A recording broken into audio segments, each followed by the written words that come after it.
আজকে তোমাদের সাথে একটা কালারফুল আই মেকআপ শেয়ার করব। অনেক দিন হয়েছে আমি একদম সফট নুডের মধ্যেই আই মেকআপগুলো শেয়ার করি, কিন্তু আজকে একটু কালারফুল আই মেকআপগুলো শেয়ার করবো। অ্যাকচুয়ালি কালারফুল আই মেকআপগুলো হয় কি, দেখতে অনেক পপ আউট করে অ্যান্ড অনেক বেশি সুন্দর লাগে। ফার্স্টেই একটা পিঙ্ক টোনের কালার নিয়ে লিডে ভালোভাবে অ্যাপ্লাই করে নিয়েছি, লোয়ার পোর্শনেও।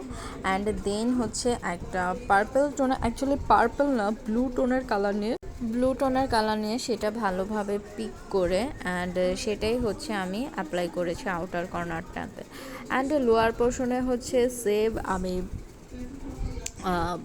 পিঙ্ক টোনের কালারটা ইউজ করেছে। অ্যান্ড দেন আমি ফিঙ্গার দিয়ে একটা শিমার অ্যাড করছে অ্যান্ড শিমারটা ভালোভাবে অ্যাপ্লাই করে নিয়েছি। অ্যান্ড ইনার কর্নারে আমি একদমই সফট, এদিকে কিন্তু আমি 3টা টোনের শিমার ইউজ করেছি, বাট ক্যামেরাতে অতটা বোঝা যাচ্ছে না। ক্যামেরাতে মনে হচ্ছে কাইন্ড অফ একই সবগুলা, বাট সেটা একদমই না। আমি লাইট ডিপ করে শিমারগুলা ইউজ করেছি। দেন ইনার কর্নার অ্যান্ড ব্রাবনটা হাইলাইট করে নিয়েছি অ্যান্ড মাস্কারা লাইনার কমপ্লিট করে নিয়েছি। অ্যান্ড ফাইনাল লুকটা তো তোমাদের সাথে শেয়ারই করলাম।